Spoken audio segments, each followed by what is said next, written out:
It's Monday, July 13, and time for the Barbados Today Morning Updates. A warm welcome to you. I'm Fernella Wedderburn. Top in the news, Industry Minister Donville Innes is scheduled to meet with the board of the Barbados Investment Development Corporation this afternoon in the latest attempt to resolve the impasse between the statutory board and the National Union of Public Workers.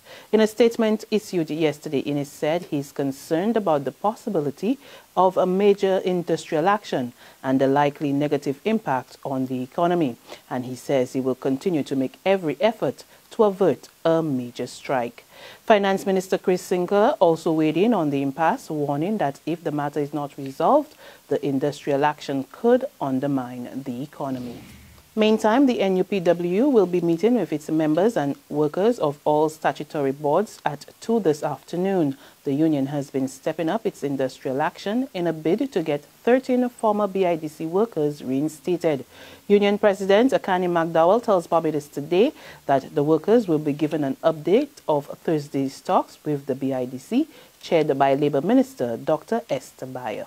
And also to let them know what the way forward is. We plan to let the members know at that meeting that we will need their support, their continued support for those workers who were terminated from the BIDC department. Ultimately, if we do not have any resolution, we might have to have a national shutdown. But I need to remind persons, though, that that is not the aim. The aim is really to have the issue with the workers resolved. And it is not only at this stage about the BIDC workers, it is about the survival of the trade union movement and the need for workers in Barbados to have a voice again. Private haulers have been responding to the Environment Minister's announcement of a waiver of the controversial tipping fee. Over the weekend, Dr. Dennis Lowe told viewers of the state-run television station that the move was in response to the ongoing strike by unionized workers at the Sanitation Service Authority, which resulted in unsightly pileups all across the country. But Managing Director of Simpson Trucking and Skip Services, Charles Reed, says the Waste Haulers Association is unsure about the details. I'm not sure exactly who it applies to or the length of time it's suspended for. No. Oh, okay. And it's come to us as a bit of a surprise. We're not really sure. I don't know whether it's just to facilitate the clean-up or whether it's just for a group of people involved in clean. I'm not really sure. Meantime, Dave Hines of Hines Transport described the minister's announcement as interesting. I find the suspension of the tipping fee interesting because when we were having discussions, he said it was impossible. So I don't know if he's gone to cabinet and gotten approval from that. So I don't know. I really don't know. I don't know if I'm happy or if I'm unhappy. Last at the budget, they promised that the fee was going to be reduced to $40 per load. That hasn't happened. So I don't know if this really is happening or if it is not. I'm waiting to see what's happening.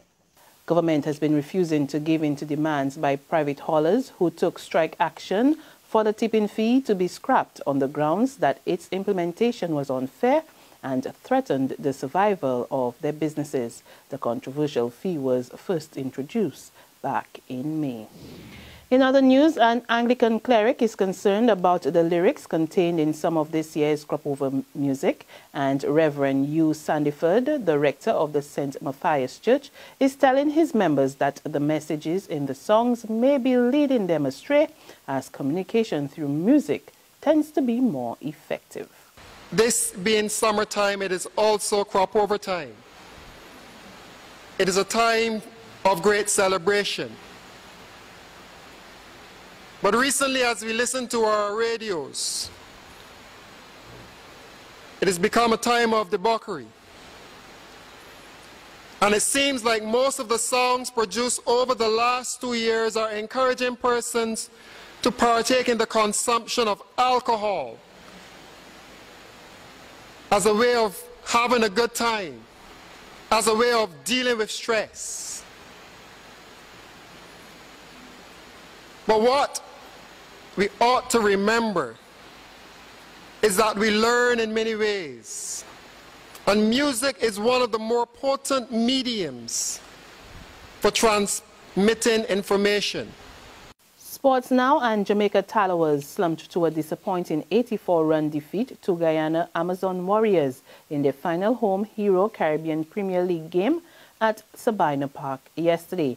The Tallowers lost captain Chris Gill for 11 runs and collapsed soon after, bowled out for 95 from 15.5 overs. Earlier, Guyana Amazon Warriors, led by a crucial unbeaten 65 of 30 balls by Australian Brad Hodge, posted a daunting 179 for 3 of their 20 overs. There's regional and international news after this short break.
Barbados, my bank.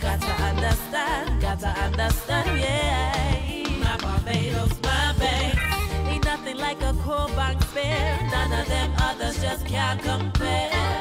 You just got to love that taste. It's the world-class thing this land makes.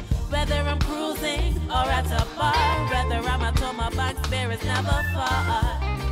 For this blessing, got to give God thanks. My Barbados, my bank.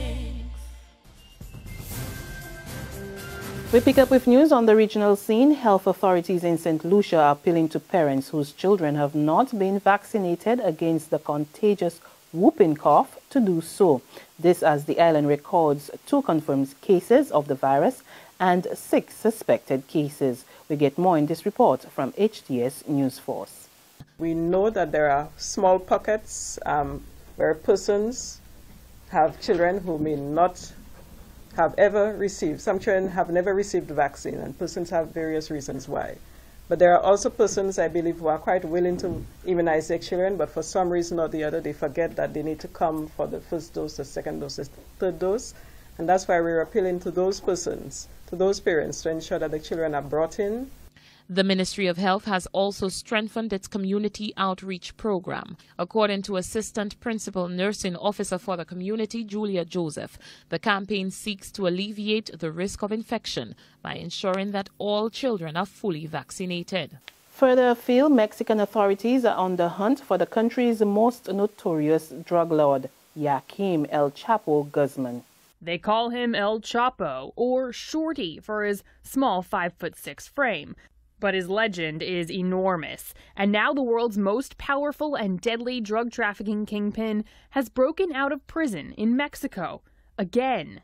Joaquin Guzman is the notorious drug boss who runs the Sinaloa cartel, widely believed to be the biggest supplier of heroin and cocaine in the United States. Authorities say this time he escaped through a hole in the shower area of the Altiplano prison. The tunnel leads to a vertical passage about 10 meters deep, and it had a ladder and stairs. This tunnel has PVC tubing, ventilation, and lighting. His latest escape, adding to El Chapo's legend. In Mexico, he's a towering figure of intrigue, the subject of books, songs, and folklore. And he's wanted on both sides of the border, in the U.S. on federal trafficking and organized crime charges. In fact, U.S. officials wanted him extradited, fearing exactly what happened, that he'd pull off another escape. That CNN report ends this morning update. We will be back again this afternoon. Until then, remember to log on to www.barbadostoday.bb, subscribe to our e-paper, our email updates, and like us on Facebook. You can also catch us on iZoomi Media and bus terminals or screenplay at supermarkets and gas stations near you. We're also on Channel 101 on 9TV and Mix 96.9 FM. There you can get all the latest news and sports. I'm Fernella Wedderburn. Good morning.